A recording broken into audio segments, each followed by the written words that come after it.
Welcome to stock study. এই ভিডিওতে দুটি ইম্পর্টেন্ট স্টক নিয়ে ডিসকাস করব, যে দুটি স্টক নিয়ে অনেকের অনেক কোয়ারি চলছে। তো দেখুন, নিউজ তো মার্কেটে আসতেই চলেছে এই দুটো স্টক নিয়ে। তার মধ্যে প্রথম যে স্টক সেটা হচ্ছে পেটিএম। পেটিএম নিয়ে আপনারা বেশ কয়েকদিন বাজেটের দিন থেকে একটা নিউজ মার্কেটে এসেছে যে পেটিএম যে পেমেন্ট ব্যাঙ্কিং যেটা ছিল সেটা কাজকর্ম পুরো বন্ধ হয়ে যাবে মোটামুটি ফেব্রুয়ারি মাসের পর থেকে। ফেব্রুয়ারি মাস পর্যন্ত এখানে কাজকর্ম হবে, এরপর থেকে এখানে কাজকর্ম বন্ধ থাকবে। এটা আরবিআই থেকে একটা রেগুলেশন এসছে।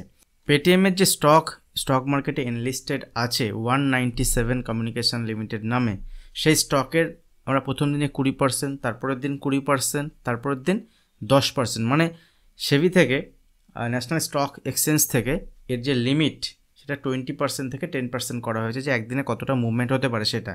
তো আজকেও যদি আমরা দেখি, আজকেও স্টকে 10% মুভমেন্ট হয়েছে ডাউন সাইডে। তাহলে ওভারঅল যদি আমরা দেখি, স্টকে দুদিনে 40%, 3 দিনে 50%-এর মুভমেন্ট হয়েছে হায়ার লেভেল থেকে।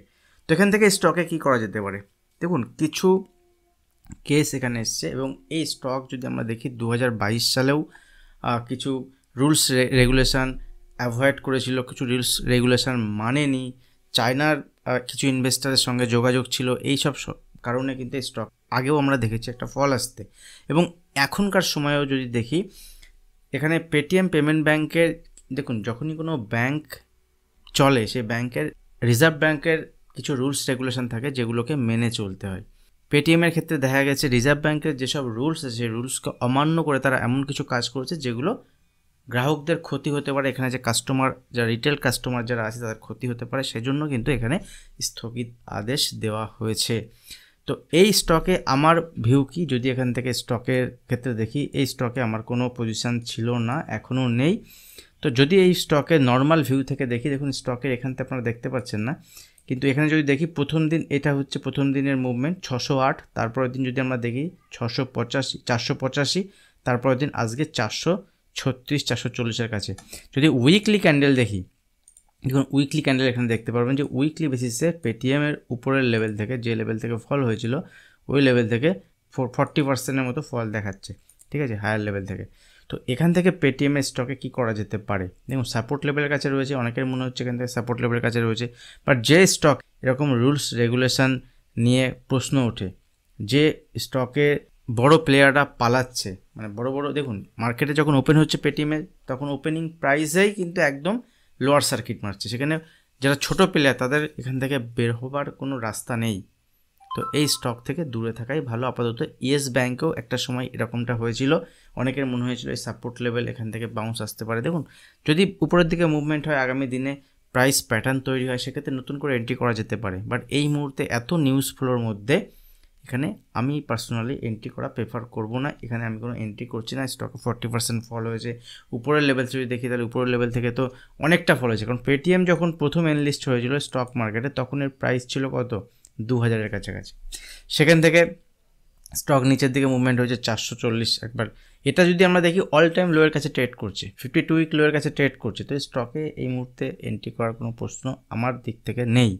আগামী দিনে যদি কোনো ভালো কিছু আসে, শোনা যাচ্ছে যে মার্চ মাসের পরে থেকে নাকি এসব সব কেটে যাবে, ম্যানেজমেন্টের তরফ থেকে জানানো যাচ্ছে যে তারা সব কিছু ঠিকঠাক হয়ে যাবে।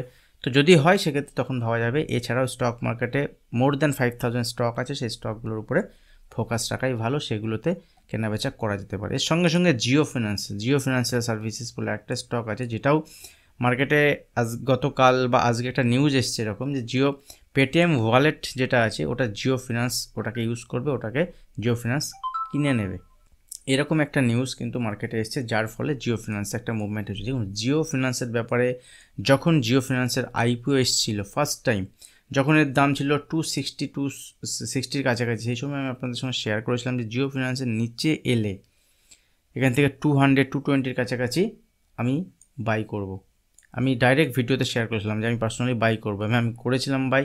যতবার নিচে এসছে জিও ফিনান্স আমি বাই করে গেছি, আমার কাছে একটা ভালো পজিশান আছে জিও ফিনান্সের। এখন জিও ফিনান্সের উপরের দিকে যদি মুভমেন্ট হয়, এই যে মুভমেন্ট আসছে আজকে, এই নিউজ, এটা নাও হতে পারে, এখান থেকে কারেকশান আসবে, কারেকশান এলে আমি আবার বাই করবো পার্সোনালি, এবং আগামী দিনে স্টকের একটা বড় মুভমেন্ট হবে। দেখুন জিও ফিনান্সিয়াল সার্ভিসেস নিজের এখনও কাজকর্ম স্টার্ট করতে পারেনি। এই যে Jio payment bank, Jio wallet, এগুলো আগামী দিনে একটা একটা করে ডোর ওপেন হবে, জাস্ট নতুন কোম্পানি, এবং আগামী দিনে যদি ডোর ওপেন হয় সেক্ষেত্রে এই স্টক ভালো চলবে বলে আমার মনে হয়।